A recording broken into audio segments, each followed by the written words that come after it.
আসসালামু আলাইকুম রহমতুল্লাহ। আমি অনেক ক্লান্ত, আমারে কাছের বোতলে পানি ভরিয়া আমার 2 রানে 2 ডানা মারতে মারতে আমার সব ব্যথায় পয়সা হয়েছে। আমারও অনেক পেন কিলার দিছে পঞ্চগড়ের সিভিল সার্জনে। মানে কথা আগে পরে কোনটা আপনারা বুঝে নিয়েন। আমারে আপনি না বুঝলে খতিব সাহেবদের সবাই আমি সাবধান করার জন্য বলতে চাই, আপনারা সবাই খোতাবা আইম্মা এবং ওলামা মানে সর্বস্তরের দিনের খেদমতে যারা আছেন আপনাদেরকে আমি সতর্ক করতে চাই, আপনারা সবাই সতর্ক থাকবেন। কাকে কোনখান দিয়া কবে কে কিভাবে কি করে এটা আপনারা জোকের কাজ থেকে কৃষক যেরকম সতর্ক থাকতে হয় আপনার এরকম থাকতে হবে। নাহলে আমি কোন বাংলাদেশের সকল ইসলামী দলকে আমি ভালোবাসি, কিন্তু আমি কোন রকমের রাজনৈতিক দলের সদস্য না। আমার একটা দল আছে, ওই দলটার নাম হইল উলাইকা হিজবুল্লাহ। আল্লাহর দল ছাড়া আমার দল নাই। ইসলাম নিয়া যে যদ্দুর খেদমত করে আমি তাকে তদ্দুর ভালোবাসি। তবে সুদ, ঘুষ, মদ, জুয়া, জেনা, ব্যভিচার, জুলুম এগুলির ব্যাপারে এই 45 বছরের ইমামতির জীবনে সোচ্চার ছিলাম। আমার এই অত্যাচারের পরেও এই মহিবুল্লাহর কণ্ঠ স্তব্ধ করা যাবে না। আমার এই 60 বছরের জীবন গেছে, আর কয়দিন আর বাঁচবো।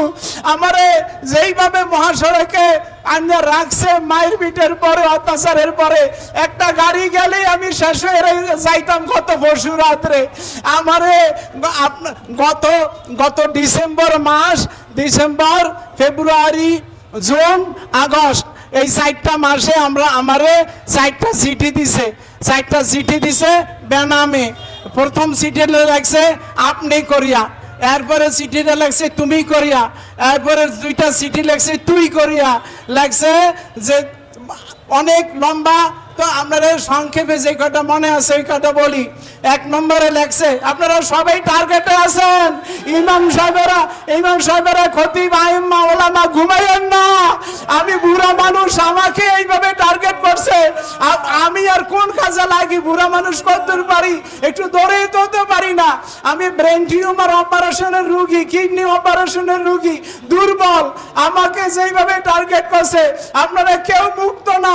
আপনারা খেয়াল করেন, লাগছে যে 1 নম্বরের দাবি না, এটা আদেশ করছে তুই এবং আমার কমিটির সেক্রেটারি, কেশিয়ার সহ সবের লেখছে যে তোর খতিবেরে বলিয়া দে, এবং আমাকে লেখছে খতিব তুই।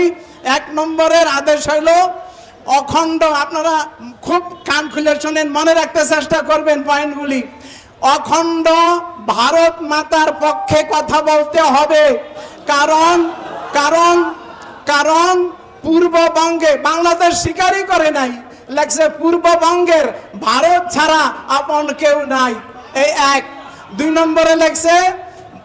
নম্বরে লেখছে ইসকনের চিন্ময় কৃষ্ণ মহাপ্রভুর জামিনের ব্যাপারে তুই মিম্বরে বসিয়া কৌশলে কথা বলবি। কৌশলে এক পক্ষে আমার কথা কইতে হইবে, আবার আদেশ করছে কৌশলে কথা বলবি, এবং বলবি তাকে আটকে রাখা ঠিক হচ্ছে না, এইভাবে তুই কথা বলবি।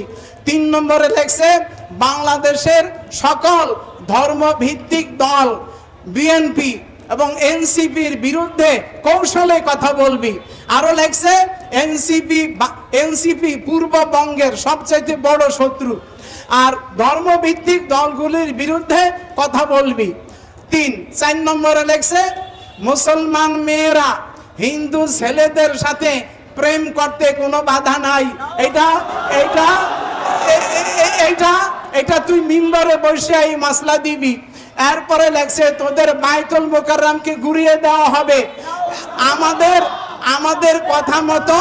আমাদের কথা মতো যদি তোরা চলস এবং এই সেক্রেটারি ক্যাশিয়ারের আদেশ করছে তোদের ক্ষতি বেড়ে চাপ দিয়ে যদি এই কথা বলাস তাইলে তোদের প্রত্যেককে 1 কোটি রুপি করে দেওয়া হবে।